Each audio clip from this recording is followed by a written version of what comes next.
Good morning, everyone, and warm welcome to our session today, Local Action, National Impact, Advancing Climate Goals Through Nature and Governance.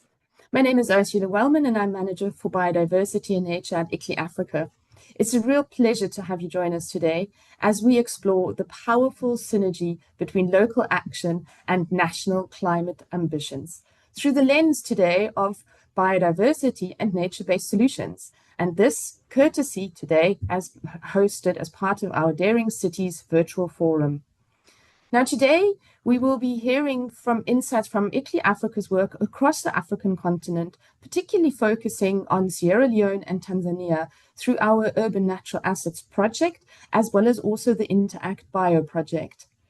You'll hear stories of collaboration, of transformation, and how cities and national governments are working together to shape a more resilient future. We have a fantastic lineup of speakers, so let's begin by setting the scene, which Heidi Albert, our colleague and head of the city's health center, will do for us. Over to you, Heidi. Thank you, Ursula, and good morning, everyone. It's really my great pleasure and a privilege to join you today and have the opportunity to set the scene for this very exciting session. As we face the escalating impacts of climate change, one truth becomes increasingly evident, and that is that cities are at the front line of this crisis. And African cities in particular experience these impacts acutely. But they are importantly also uniquely positioned to lead. So with the vibrant biodiversity, youthful populations, and also dynamic governance structures, cities hold immense potential to drive transformational change and action. And this action isn't just about ecosystems or infrastructure, it's fundamentally about people. Climate action, particularly when rooted in nature-based solutions, is absolutely essential to improving the health, well-being, and resilience of our urban populations. As we're now working to implement the Kunming-Montreal Global Biodiversity Framework, a bold and essential roadmap adopted at COP15 in 2022. But let's be really clear, these global targets will remain just aspirations unless local action becomes central to their delivery. And local action can't happen in a vacuum. It needs support, it needs investment and meaningful connection to those national and international frameworks. And that's where multi-level governance becomes really critical. A system where national and local governments can work together to turn those commitments into action, real action on the ground. So why is this multi-level governance so important? Well, national biodiversity strategies and action plans, or NBSAPs, offer this overarching structure and framework, but the cities are where the change can actually happen. Cities bring the innovation, the multi-stakeholder and community engagement potential, and the practical implementation that's needed to make these frameworks real. So through initiatives like the Urban Natural Assets, or UNA, and Interact Bio, we've seen just how local biodiversity planning, when it's aligned with the national priorities and when the decision-making flows can move upwards and downwards, we've seen how these can lead to stronger, healthier, and more climate resilient cities. This is not just a governance challenge, so to speak, it's a collaboration imperative. And let's also not just think about these nature-based solutions as being environmental interventions. They're actually really critical public health strategies. Urban green spaces can reduce stress, promote physical activity, and lower the burden of heat-related illness. Restoring wetlands or natural water flows, these improve sanitation and water quality. So in short, healthy ecosystems underpin healthy communities. So over the next hour, we're going to explore how this collaborative approach has really come to life in Sierra Leone, in Tanzania, two countries where the local and national actors are working together to design solutions that are ecologically sound, socially just, and health enabling, while directly supporting the national biodiversity and climate strategies. And these are not simply case studies. These are evidence, real evidence that when the right partnerships are in place, we can localize these global ambitions and in doing so create more resilient, equitable, and thriving future for people and nature alike. Thank you very much. Thank you very much, Heidi, for that comprehensive framing. To bring the UNA project to life, we'll now share a short video that gives you a bit more of a glimpse into the work that has been done across Africa to support cities in implementing nature-based solutions. Let's have a quick look. Africa is becoming increasingly urban. As more and more people move to cities and rural areas become more developed, it is important to protect and conserve our natural spaces and natural resources for both current and future generations. It's of relevance to the development of the city. For getting fish is from the sea. Getting this tilapia is from the lagoon. If at the end of the day the sea and the lagoon are not well protected, if I'm looking for fish, I may not get it. So protecting them will help me live. The cashew tree, even the mango trees, they serve human consumptions. We need not to cut them down. When it cuts one, plant one. So making sure these trees are well protected so that we'll enjoy it, our children to come. Many of us in African cities closely rely on urban nature for our livelihoods, from fishing and firewood to construction materials, tourism, and other economic activities, and for religious and spiritual purposes. Nature can even provide solutions to many of our urban issues. The carbon emission we have in our society can now be controlled if we have more trees. Water is life. If it is really purified and it is really maintained, you can use that as a drinking water. It can also help in agriculture. When these trees grow, they can provide shades for people who goes and comes down. Our welfare is therefore deeply connected to the well-being of nature. The latest phase of the UNA program, UNA Resilience, has been working closely with community and leaders in Bow City and Cape Coast to share, learn about, and co-design nature-based solutions. Using a human rights-based approach, the project builds capacity to preserve, conserve, and tinker with urban nature to ensure that it can continue to support and provide livelihoods for the current needs of communities and well into the future. The workshops has helped me as an authority of the community to know my rights. It's a novelty having the UNA project in the Bow City. Bow City is 85% or so wetland oriented. This morning we went to the community to really see the effect of man's activities on the wetland. City Council planted some trees around the society, and because of the construction works, people are massively cutting down these trees. If we don't maintain the wetland properly, we'll end up having problems. Urban nature, the nice things that I see should be protected. And because of lack of education, it ends up going waste. We have gained so much from ICLEI, especially the Bow City Council, bringing all of these data to the city. Now we know the number of wetlands we have, the number of trees we have in our communities. I'm really motivated. It's very educative. I learned a lot. UNA Resilience aims to reshape our everyday interactions with nature through multiple stakeholder lenses, including community members, policymakers, urban planners, traditional leaders, teachers, parents, and young people.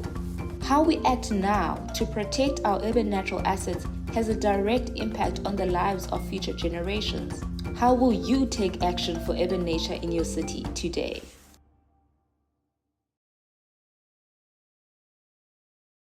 Thank you to our technical team for sharing that video with us. I mean, I'm always warmly reminded of what a powerful snapshot of the impact being made on the ground is presented through our urban natural assets work. Now, to build on what we've just seen, I'd like to now welcome Dr. Anita Flynn, who is also a colleague of ours here at ICLEI Africa, who will now provide us with an overview, a little bit more of what the UNA project, but as well as our Interact Bio project have done, two initiatives that have helped drive this work forward at both the local and national level.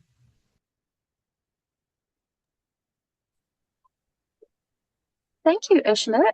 It's really good to join you this morning.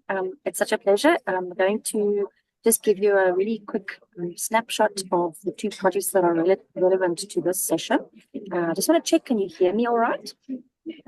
Yes, we can. Okay, thanks.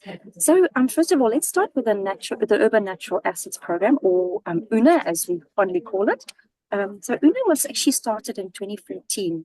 So it's a very uniquely long-standing program, been running for more than 10 years, which is quite unique in the sort of nature-based solutions development space.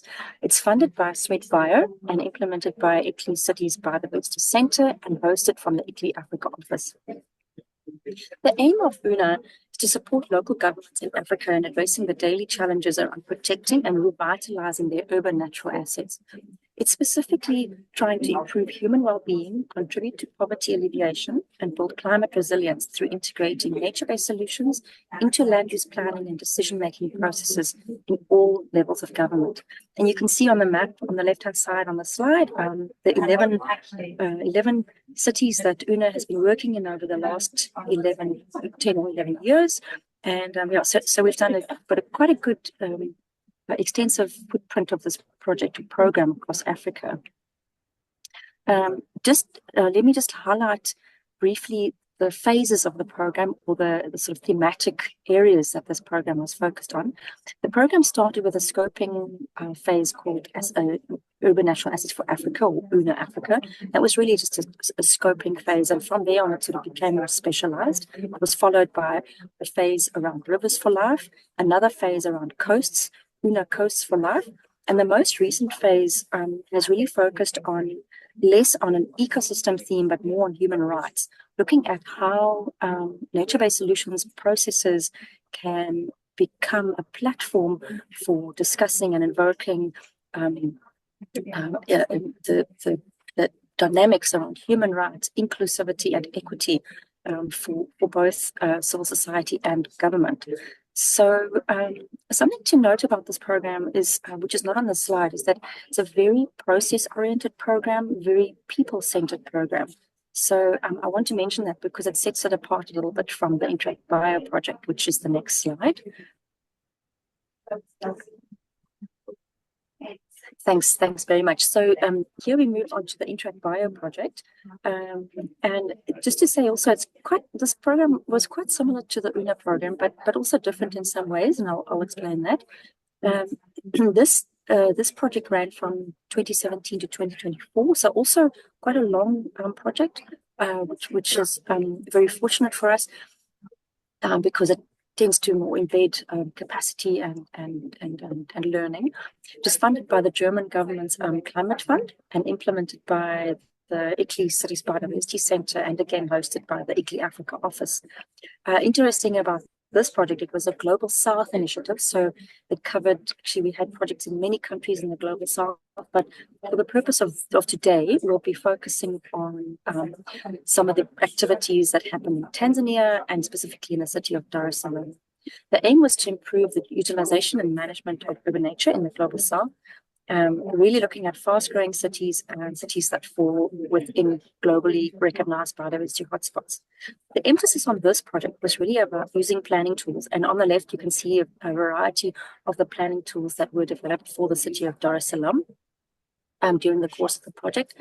And these planning tools were used really as a kind of a vehicle to strengthen the capacity of city regions to integrate nature-based solutions into land use, into infrastructure and development planning, and to foster multi-form collaboration. So a strong focus on planning tools as the vehicle for building capacity. So you can see that just in terms of nuances, the two projects were similar in many ways, but also different in some ways. So I hope you've enjoyed that a quick journey through the two projects, and I think I'll hand over now back to the facilitation team. Thank you. Brilliant. Thank you so much, Anita, for that rich overview.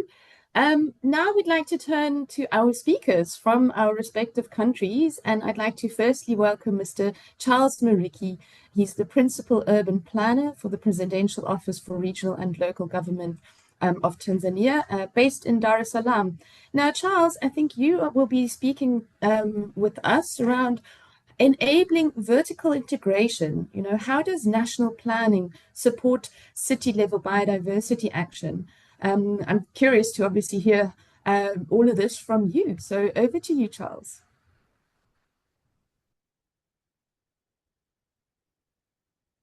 Thank you. The government of Tanzania has been working very hard through different initiatives to address the issues of climate change, issues of urban informality, and challenges related to resilience. And as you can see from my slide there, I'm trying to share experience, and it's not easy to speak all of the initiative in this very short given time. Therefore, I will just quickly concentrate on what I have shared on my slide. Therefore, can we please go on the next slide? Next. Yes, I'm coming from the role of the PORAG is as you can see from my slide, it's doing the decentralization, because our country is so big and it needs to be ruled by different institutions, and therefore you can see from my I have shown that one of the role of PORAG is to do the decentralization and to do the national plan implementation, coordination, monitoring, community participation, and resource mobilization. Next, please. And in doing resource mobilization, you can see from the year 2010 to date, there have been a lot of projects which are intended in bringing intervention on different areas of urban planning. For example, the first one, from 2010, we had the Tanzania Cities Strategic Project. I will not go in detail in it, where 8 cities were engaged in implementing these cities. And one of the areas where this project focused also was to develop the urban green spaces. And on 2013, we have another project known as the Urban Local Government Strengthening Program, also where we prepared about 25 land use master plans. And in Dar es Salaam, on 2015, we had the DMDP, where also ICLEI is one of the consultants which we worked with on the issues of urban planning and development control. And at the moment, as I'm speaking here now, we have a DMDP phase 2, which is not here. And we have also Msimbazi Basin Development Project also, which is not here, but also that is also initiative from the government of Tanzania. And currently also we have another project known as a tactic, which started in 2022, and it will be running until 2028. And we are also focusing in a lot of urban planning initiative is within those projects. Therefore, this is just one of the initiative which is our government is doing in order to improve our cities, which is growing very rapidly. Can we move to the next stage? Next slide, please.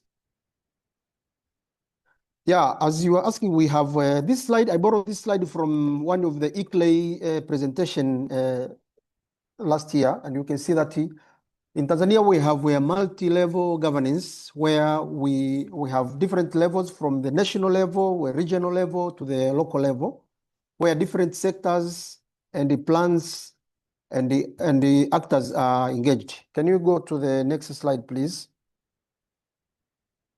And in Tanzania, we have a very unique way of, very unique administration, where from the very high top level, we have also administration to the very small level, where we have what is called, for example, the 10-cell unit concept in Tanzania, which was started in 1963, where these 10-cell units is a crucial link between the citizen, particularly in rural areas, and the central government.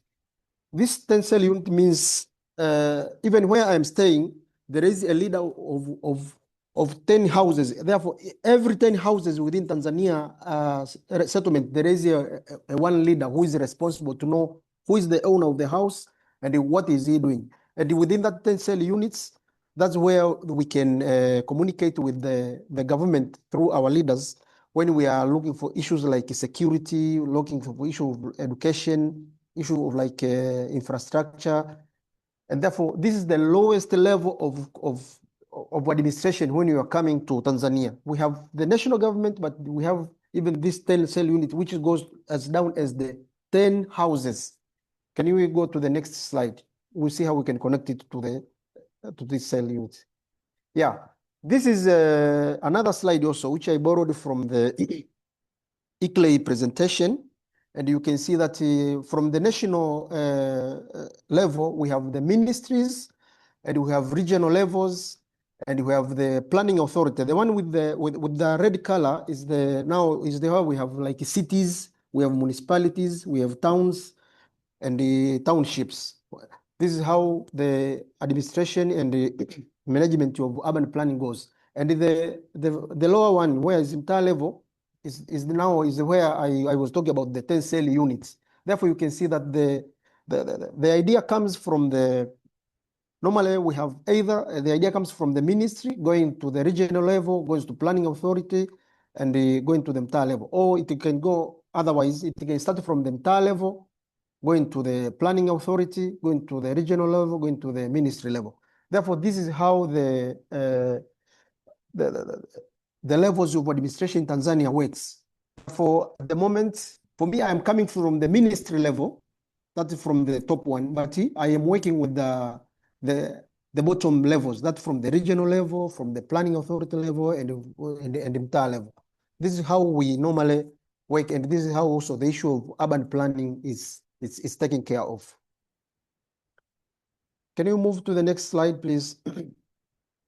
Yes, and we have different guidelines which enable us to implement different land use. For example, we have urban development management policy, we have environmental policy, we have human settlement policy, and we have national planning, financial year development plans. We have different actors like urban development agenda, which is on review now, and we have different forums where we normally meet to discuss different different issues related to urban planning management challenges. Can we move to the next slide, please? Yeah, unfortunately, this slide is a little bit, you cannot see, maybe it's not seen, but this is how the hierarchy of what it means that things start from the ministry level to the entire level, to the lowest level. Therefore, this is how in different institutions like utility agencies and service providers, this is how they have been integrated when we are talking about the coordination and the management of urban planning, and when we are trying to align issues of urban planning management. Sorry that this slide is that's good. I have to do it because it's yes.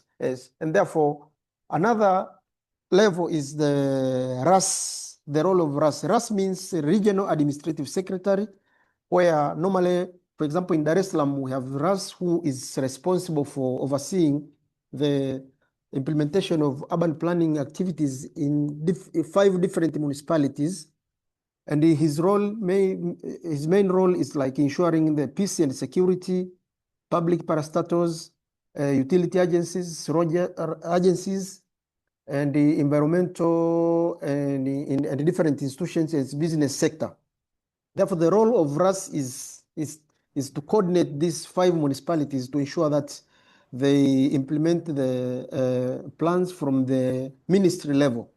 Therefore, RAS is acting like a connector between the ministry level and the planning authority level. Therefore, this is how he's doing. Can we move to the next stage, please? Next slide.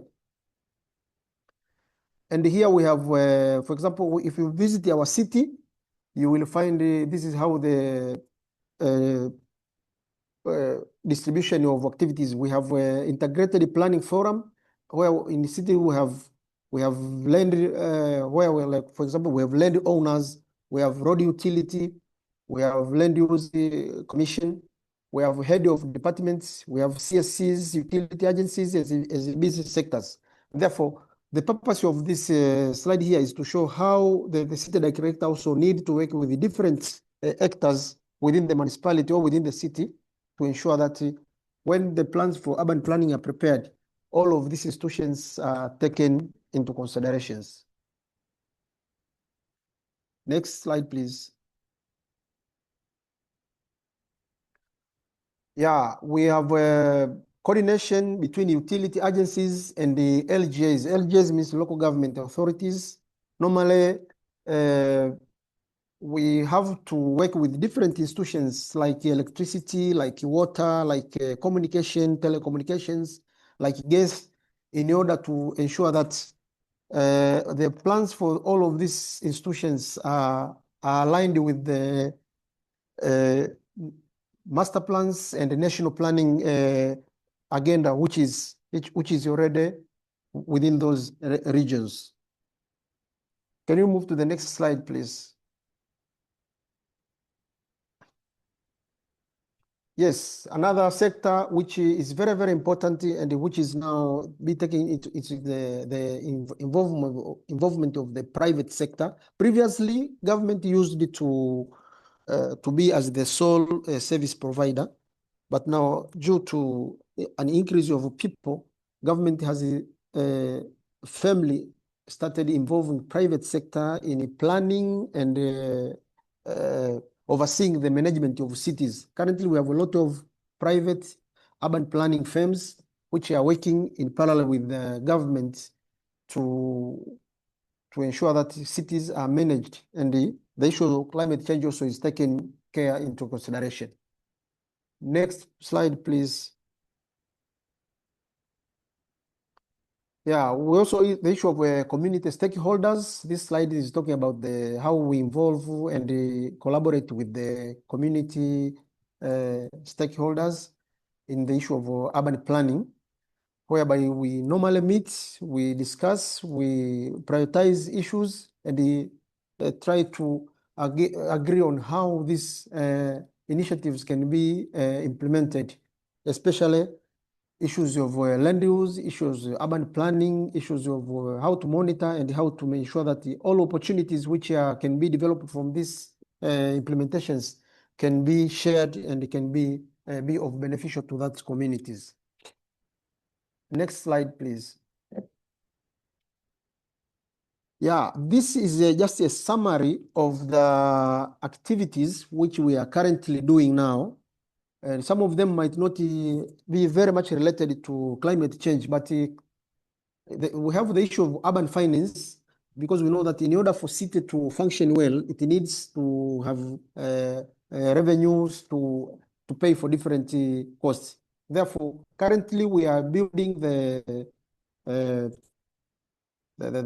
revenue database, and this is done by collecting information from every individual building within the cities. And now we are working in 50 different local government authorities across the Tanzania. And we have the issue of urban service delivery, where the issue of solid waste, the issue of collection, the issue of management, within our cities, we need to see how this issue can be managed, because also solid waste is a serious challenge in our cities. We have issues of economic competitiveness, and this is looking onto different economic and the opportunities in different cities, and see how these opportunities can be developed in order to benefit the resident of the city and the nation as a whole. We have some cities which are on coastal line, or others on which are bordering with the national parks, and to see how every local authority can benefit from the available local economic resources which are available in that area. We have the issue of planning, strengthening urban planning and management, where we have the issue like preparing the master plans, sometimes we call it general planning schemes, preparing special planning areas, and we have issue of the strengthening urban planning and the development control system. And this is where I said that we worked with the ICLEI last project, and we are happy that all of these documents now have been approved, and we are starting now implementing them. And we have issues of resilience and climate change, where we have to work with the government in identifying risk, where we can use solutions like nature-based solutions, urban greening infrastructure. Currently we have also the urban greening guidelines, which also we have prepared, but we haven't yet started implementing. Identifying, for example, wetland areas, and also the issue of flood control and emergency preparedness and the response. And therefore, we also issues of institutional capacity building. We have issues of public awareness. We have also issues of urban management technologies, for example, issues of artificial intelligence, where we also need to not be left behind. We need to all to move. Therefore, this slide is a summary of our activities which we are currently doing and what we are going to do in the next few years. Can you move to the next slide, please?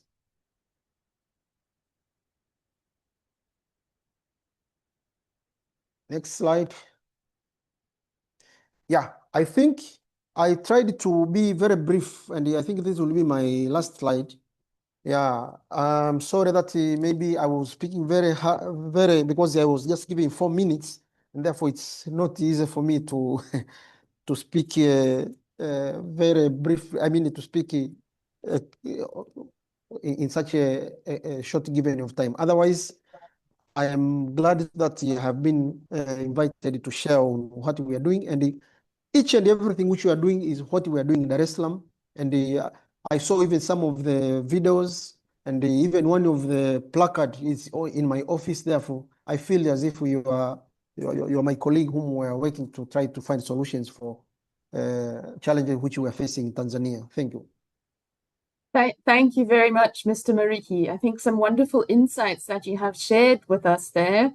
And with that, I'd like to keep things national government, but to shift our regional focus entirely and now to move to Sierra Leone in West Africa, where we will learn from Mr. Tunis, who is Mr. Sheikh Tunis, who is the Director for Research Policy and Innovation Directorate in Sierra Leone for the Environmental Protection Agency. So welcome, Mr. Tunis. I know you plan to speak on your national level experiences for leadership and integrating biodiversity into climate strategies. So it's wonderful to have you here with us this morning. So the floor is yours. Good morning, everyone. Sorry I was a little bit late. It's both an honor and responsibility to be here. So thank you for the invitation. And we are looking at climate's imperative intersect with local innovations, a national resolve. I bring greetings from Sierra Leone, where our landscape, lush and coastal, urban and wild, are teaching us that resilience is not found in silos, but it is a synergy. For a nation like ours, climate change is not a distant threat. It is a present reality. In our capital, Freetown, the convergence of rapid urbanization and climate impact manifests in severe recurring floods and landslides. Just last night, we have a terrible experience. The city is wailing right now. People are crying. The impact of climate change is really real in my nation. As a national authority, the Environment Protection Agency role is not simply to set targets from top down. Our most critical function is to create an enabling environment where local actions can flourish and have a national impact. We have embraced the evolving paradigm into multi-level governance system. So in Sierra Leone, urban planning starts from central government mostly. We have local government, and then we have Department of Planning and Housing. Department of Planning and Housing Department of Land Planning and Housing set the tune, but they are basically not the implementers or not the only key players.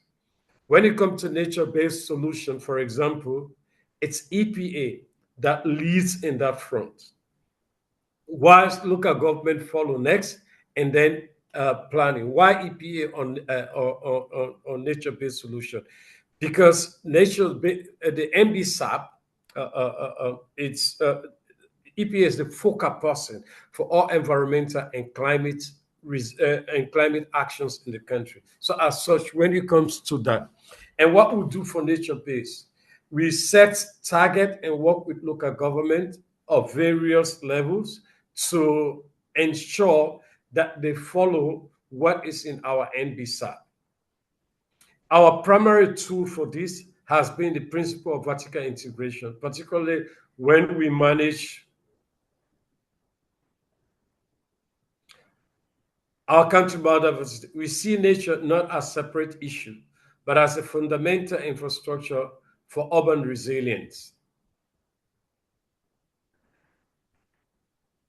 Our solution continues to be built in our national strategy and action plan. Like we did in BO, we allow local government to create local biodiversity strategy and action plans.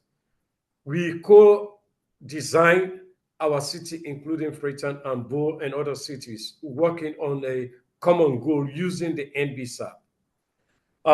Just recently, in April, we are upgrading our NBSAP. We met, and now we will try to ensure that local biodiversity strategy and action plans are included in the NBSAP. We will use the BO framework, which ICLEI and UNA project helped us create previously. The national plan will provide the strategic direction, the what, while the local plans will provide the context specific on the ground implementing the how.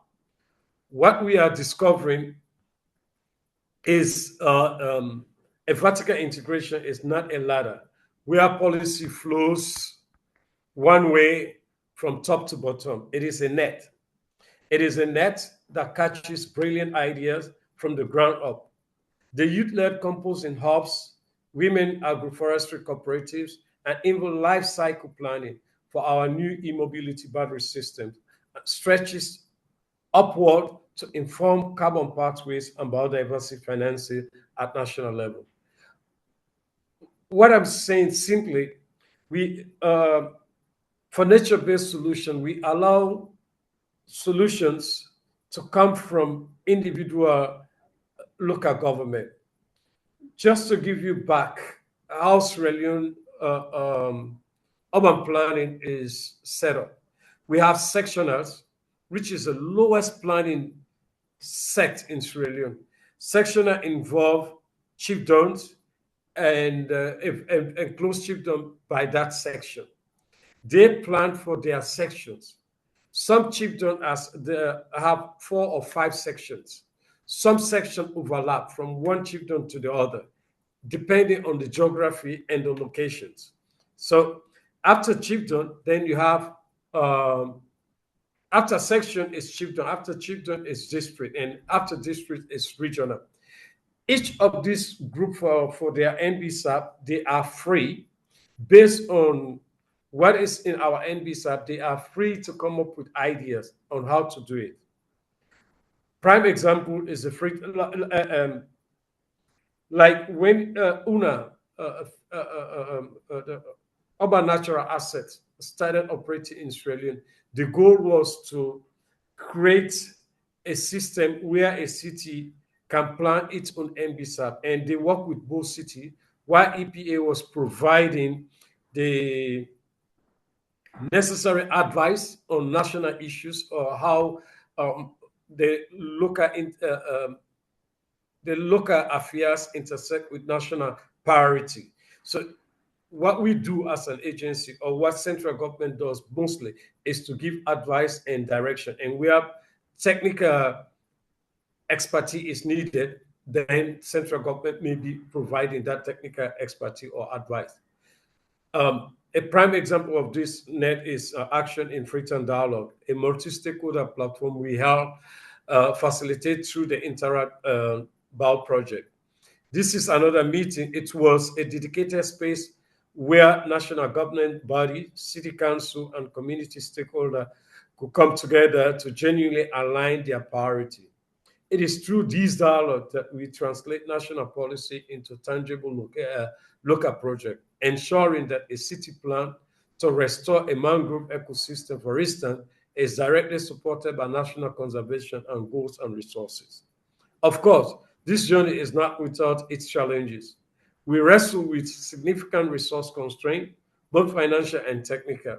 We navigate capacity gaps, inconsistent data flows, and overlapping institutional mandate that can sometimes hinder progress. The work for ensuring that high-level policy truly empowers rather than dictate is a continuous learning process here. But we are making tangible progress. The development of LBSAP in our city is a major step forward, embedding nature-based planning into land use decisions and coastal resilience pilots. There is a growing shared understanding across all levels of government that nature-based solutions are not a luxury, but a cost-effective necessity for building the climate resilient cities our people deserve. I believe Sierra Leone is ready not to learn, but to lead, to serve as a case where multi-stakeholder governance is not aspirational, but operational. Let me reaffirm the fundamental lesson our experience has taught us. National impact is simply the sum of empowered local actions. Nature-based solutions are local solutions. Biodiversity is not a ministry mandate. It is a community lifeline. And governance, when it is so co-created, co-implemented, becomes more than a policy. It becomes a trust. Together, our hope is we allow coastal community to create their own nature-based solution that fits coastal community. We allow city in hillsides to create hillside nature-based solutions that create them. Our, as a central government, is to motivate and provide the big picture, not necessarily the lifeline. We help, we quote. We are not, we see climate change as a necessary lifeline for us to change our way of doing and help cities, and mostly to be a creative responders. If there are specific questions on how Sierra Leone implement nature-based, here I will be answering to that. And what are the plans? From my last presenter, Sierra Leone is doing, we have, for example, urban resilience project in Freetown, which has 5 big components. One of it is greening, the other one is waste management. These are all urban planning projects that really take nature-based solution. The problem, however, is lack of baseline. We will use the Bo experience to create all local nature-based solution plan. Thank you. I'm here and I'll be here until the end of this. Thanks. I'm Tunis. Thank you so much, Mr. Tunis, for these rich insights. I mean, I've just loved your reference around vertical integration is not a ladder, it's a net. I mean, for me, that visual around catching the ideas and the collaboration that you as a national government foster, encourage, which we also through our project have been privileged to witness. You know, and as you've already referenced Biodiversity a couple of times, I would like to then shift to that local level and would like to introduce Mr. Henry Powell, who is the Chief Administrator of Biodiversity Council in Sierra Leone. And you will speak to us a little bit more around what does city-level implementation of nature-based solution really look like. I know you've made some great experiences in the time that you have been at Biodiversity also as part of the project, but it would be great to hear from you of these experiences. Over to you, Mr. Powell.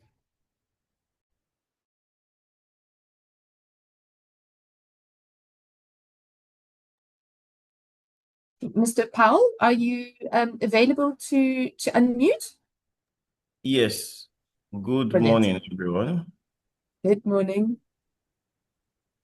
Good to be here. And greetings from Biodiversity. It's always lovely to have you part of our sessions, and we're very much looking forward to hearing from you. Oh, okay. I heard from my colleague from the EPA, of course, he actually made mention about their policy guide that they do give us. So basically, I just want to give a brief background on our city. We are actually located in the southern province of Sierra Leone, with a population size of about 223,075. The geography and climate, both city experiences, of course, as initial, we experience a wet semi-equatorial climate with 2 seasons. We have the rainy season, which begins in May and ends in October. And we have the dry seasons that actually begins in November and ends in April. Of course, the natural resources, the main natural resource of the city comprises of arable land suitable for agricultural activities. Mining is also practiced on a small scale in the environs of the city. Gold and diamond transactions are carried out in the city due to its central location. Fuel still plays a major part of the energy requirement of many households in the township and environs. The city is interspersed with swamps and other forms of wetlands. Our current environmental situation, a large part of the city population depend on biodiversity products for use as foodstuff, fuel, construction materials, thatching and roofing materials, ropes, craft, medicine and plants, recreational materials, species, perfumes, compost, herbicides, so these are some of the things that they, of course, they also have activities consulting major threats on biodiversity and on healthy environment, include like the agriculture, the livestock farming, forest exploitation, fishing, energy exploitation, mining, transportation, urbanization, and waste disposal. So the current challenges we have, of course, the city is endowed with urban natural assets, but managing them is marred with several challenges. Some of these are indiscriminate cutting of trees, illegal dumping of waste, including in wetlands, indiscriminate construction in and blocking of waterways and wetlands, lack of adequate resource for effective and efficient waste management, and of course, the lack of biodiversity. So addressing the issue at hand now using the human rights-based approach, of course, we have been mapping the UNA natural assets. We've dialogued to establish local solutions, engagement with local authorities. We were actually building institutions to see that we address the challenges at hand. We structure and upgrade the entire waste management system. Multi-stakeholders involvement and collaboration, of course, we have from EPA. In most of our meetings, we do invite them to give us a policy guide as to what we need to do to ensure that we address the challenges we already faced. He made mention about the flooding that occurred in the capital city yesterday. For now, we are thankful to God that we used to experience that one. Of course, it rained here yesterday heavily, but thankfully, based on our actions taken, we've seen we started mitigating the challenges we used to have in the years. And over the years, we've enacted and enforced bylaws. Well, we currently have a bylaw on waste management that has actually prevented some of the indiscriminate dumping of waste within the municipality, and it has actually helped us to clean the city somehow. There is semblance of cleanliness now in the city. Awareness raising and schools and community participation, of course, with support from Michael Bloomberg Foundation, we were able to give capacity to civil society organizations to go into schools and communities and raise awareness on those challenges that we already have. Of course, we gave support to few community-based organizations to help schools in terms of tree planting, and we were able to plant more than 30,000 trees within our school communities. Wetlands, includes collaboration with the Ministry of Lands. Just 2 months ago, the Minister of Lands came to Bo, wherein we held a meeting and constituted a committee to monitor the wetlands, because we've seen massive construction on wetlands, and that's actually brought the idea about forming a committee to see how best we can address that one. And since that committee was constituted, we've seen reduction in construction of wetlands, and they are in robust action, monitoring on a daily basis. And wherever they see that someone, just I think 3 weeks ago, a very high-profile politician had wanted to backfill a swamp to construct, I think he wanted to put a fuel station, gas station there, but the committee put a stop to that one. It's really working for us. We are grateful. Of course, this is in support to, of course, the EPA is part of the committee. The EPA, the local council, the Sierra Leone police, the Ministry of Lands, and all those that are concerned with climate change issues, they are part of that committee. And we are even working with the landholding family, because in the provinces, the landholding families give lands to people to ensure that they build. So we are in constant touch with them to see that they do not sell swamps to individuals.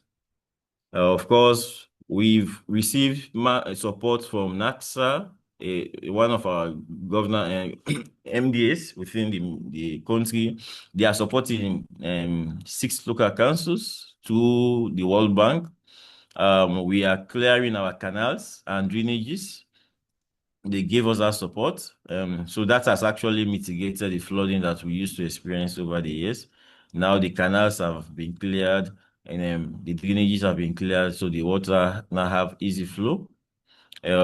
We are planting trees. The second phase, which we start in August, we plant about 60,000 trees across the municipality.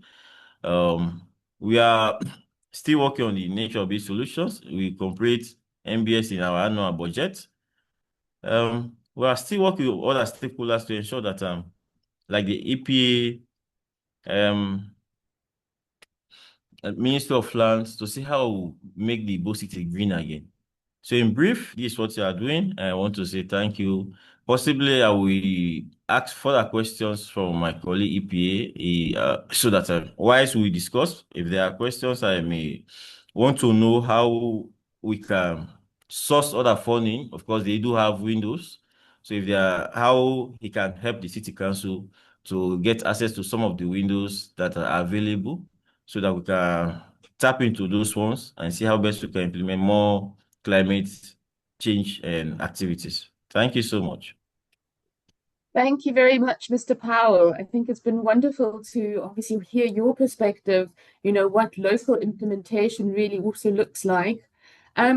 I can't believe we're almost at the hour, and it's been, such an insightful session. I would like to give the opportunity, though, to our audience to pose any questions that you might have for the panelists. I mean, both Mr. Tunis and Mr. Powell have welcomed it. I have no doubt Charles Mariki would also welcome any questions that you might have. Let's quickly see. I think you're most welcome to pop it into either the chat.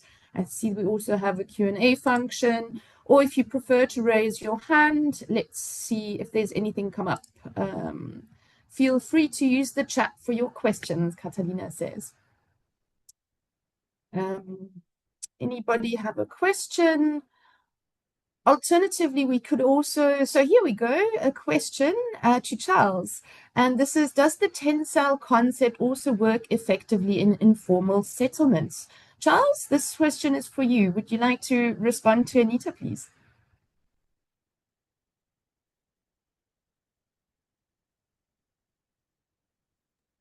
Charles? Hello. Yes? Yes. Yeah, thank you for the question. I think the tensile unit was established for the purpose of administrative purposes, and now because it's not very easy for the person who is sitting at the regional office or maybe at the national office, ministry office, to understand or to know what is happening at that lower level. But very unfortunately, this tensile unit now is also those leaders within the Tencel unit also, they are acting in not across the country, but in some areas as sometimes they witness the issues of land sales, like a witness, and sometimes they even guide the land sale. When the person is selling land, they come there and sometimes they demarcate that maybe the road width should remain like 3 meters or maybe 5 meters, although it's not very officially acceptable. But we have the town planning, the urban planning has not been able to go down to that lower level, and therefore we have that gap where the lower level local leaders now they are filling that gap of acting like a land administrator within that lower level. And I said that last year we worked with the ICLEI. I remember that one of the assignments which we had to convene meeting to have all these lower level local leaders to give them the regulations, try to give them a training so that they can know what are the minimum standards. Therefore, if they have to, maybe if they are talking about the road, what should be the minimum standard for a road? Maybe it's 10 meters, so that when they are going for witness of a land sale, then they can ensure that there is a 10-meter road which has been given, so that later on that road can be constructed. Therefore, I would say that the Tencel leaders is not they are not legally allowed to administer land issues, but due to gap and the insufficient number of staff at the lower level, then they have been filling this level. They have been filling this gap. I don't know if I got the question. Thank you very much, Charles. And I see Anita has also popped into the chat, but it's a very insightful perspective for all of us working in African cities. I mean, I don't know, maybe if you wish Henry or Mr. Tunis to add to that in terms of, I know you don't necessarily call it the Tencel kind of, or the Tencel unit, but you have yourself also referenced the chiefdoms. If there's either of you who would like to add to that question from your perspective.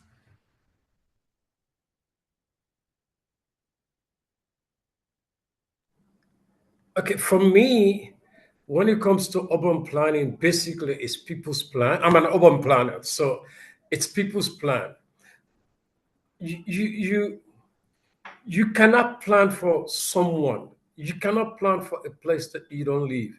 You cannot have a rigid plan. Plans should be very light. You should be able to accept things that come up that it is not basically in your plan that you see fit. I can give you an example. When we started planting tree, everybody hear about the news, Freetown, the tree town. There's one thing nobody talk about, the changes that is happening over every day. There are species that we are planting in areas that are not good. So the local people would tell you, oh, this is not good. Initially, the mayor was very strict. No, this is beautiful. It will fit there. We advise her, if you do this, these plants will die or they will get missing. And we started encouraging the local plants people love. And for most third world countries, we have problem with digitization. We have problem with land use. We have problem with land ownership. So as an urban planner, the first thing you have to have in your head is the land you are planning on can be changed hand immediately, because the laws allow the local people. There are laws in Australia, for example, in Bo. My family owns land in Bo. It's 22 of us, small portion of land. I can make a decision, and my sisters come from somewhere and say, you know what? I'm not married. I don't want it this way. I want it that way. Mayor actions should be to encourage us to get to accept that we must allow the land to be used for public use. If the mayor is not able to bring us together, then there will be a planning problem. We will not be able to do anything. So for all planners in our region, the first thing I tell us, let us accept that the laws we learn maybe in the West, the things we see in the West is Western. We can implement them here, but we have to localize it. We have to accept the social basis, how we are. The whole planning issue, our problem is how we treat, how we accept the local people. That's the point. You can make the rules, but allow the rules to change because you don't understand. We have not been collecting data for the longest. Now we are collecting data so we can move. I don't know if the mayor is highly experienced. He will tell you the problems he faced when families fight over land and when public want to use that land. He knows that better than me. Thank you. Yeah. Thank you, Mr. Tunis, for that additional reflection. And I would like to kind of take us to the close of our session. I know we've gone a little bit over time than what was planned, but just as we wrap up today, I would like to first and foremost thank every one of our speakers for your time and your insights, and then for each one of you as participants who have joined us today. Today's conversation has really shown us that multi-level governance isn't just a concept. I mean, using Mr. Tunis' words, it's a lived practical approach, really also to tackling our most pressing climate challenges. So we've learned from Freetown to Dar es Salaam, we've seen local leadership aligned with national frameworks, how that can produce real impact. Now, we also need to look into the future and just want to share our next session with you, how cities are planning for climate-driven migration, happening on the 30th of July. There'll be a link in the chat where you can register for the session or also through the website. So this session explores how communities are preparing to support displaced residents in their long-term recovery after climate disasters, and how municipalities can better prepare to support growing numbers of individuals, families, and businesses relocating in search of lower climate risk. Now, we hope you'll be able to join this next session as well, but we also hope that today's experiences shared here today inspire you to further collaboration and adaptation in your own cities and countries.